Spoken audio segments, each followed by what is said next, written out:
Hello guys, നമുക്കൊരു simple majboos recipe കണ്ടാലോ.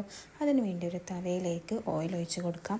ആ ഓയിലൊന്ന് ചൂടായതിന് ശേഷം നമുക്കതിലേക്ക് ഗ്രാമ്പൂ, ഏലക്ക, കുരുമുളക് എല്ലാം ഇട്ട് കൊടുത്ത് അതൊന്ന് നന്നായി മിക്സ് ചെയ്യുക. മിക്സ് ചെയ്തതിന് ശേഷം നമുക്ക് നമ്മുടെ സവാള അരിഞ്ഞത് ഇട്ട് കൊടുക്കാം. സവാള ഇട്ട് കൊടുത്തതിന് ശേഷം നന്നായി മിക്സ് ചെയ്യുക. സവാളയുടെ കളറൊന്ന് ചേഞ്ച് ആയി വരുന്ന വരെ മിക്സ് ചെയ്യുക. അതിനുശേഷം നമുക്ക് അതിലേക്ക് നമ്മുടെ ക്യാപ്സിക്കോ അരിഞ്ഞതാണ് ഇട്ട് കൊടുക്കുന്നത്. ക്യാപ്സിക്കോ അരിഞ്ഞത് ഇട്ട് കൊടുത്തതിന് ശേഷം നന്നായി മിക്സ് ചെയ്യുക.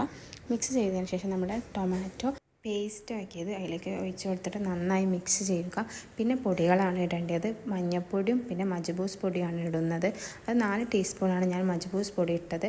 അതിട്ട് കൊടുത്തതിന് ശേഷം ഉപ്പാണ് നമുക്ക് ഇടേണ്ടത്. ആവശ്യത്തിനുള്ള ഉപ്പിട്ട് കൊടുത്തിട്ട് നമുക്ക് നന്നായി മിക്സ് ചെയ്യുക. അതിന് ശേഷം നമുക്ക് ചിക്കന് കഴുകിയത് അതിലേക്ക് ഇട്ട് കൊടുത്ത് നല്ലോണം മിക്സ് ചെയ്യുക. മിക്സ് ചെയ്തതിന് ശേഷം അതിലേക്ക് വെള്ളവും പിന്നെ കുറച്ച് വിനാഗിരിയും പച്ചമുളകുമാണ് ഞാൻ ഇട്ട് കൊടുക്കുന്നത്. അതിട്ടതിന് ശേഷം നമുക്ക് ചിക്കനൊക്കെ ഓരോന്നോരോന്നായി മാറ്റി വെക്കുക. അതിന് ശേഷം അതിലേക്ക് നമ്മുടെ അരി ഇട്ട് കൊടുക്കുക. ഞാൻ സാധാ അരിയാണ് ഇട്ടത്. ആ അരി ഇട്ടതിന് ശേഷം നമുക്ക് മൂടി വെച്ചൊന്ന് വേവിച്ചെടുക്കാം. പിന്നെ നമ്മൾ മാറ്റി വെച്ച ചിക്കനിലേക്ക് മജ്ബൂസ് മസാലയും ഉപ്പും ഇട്ട് നന്നായി ഒന്ന് മിക്സ് ചെയ്ത് അതൊന്ന് ഫ്രൈ ആക്കി എടുക്കണം.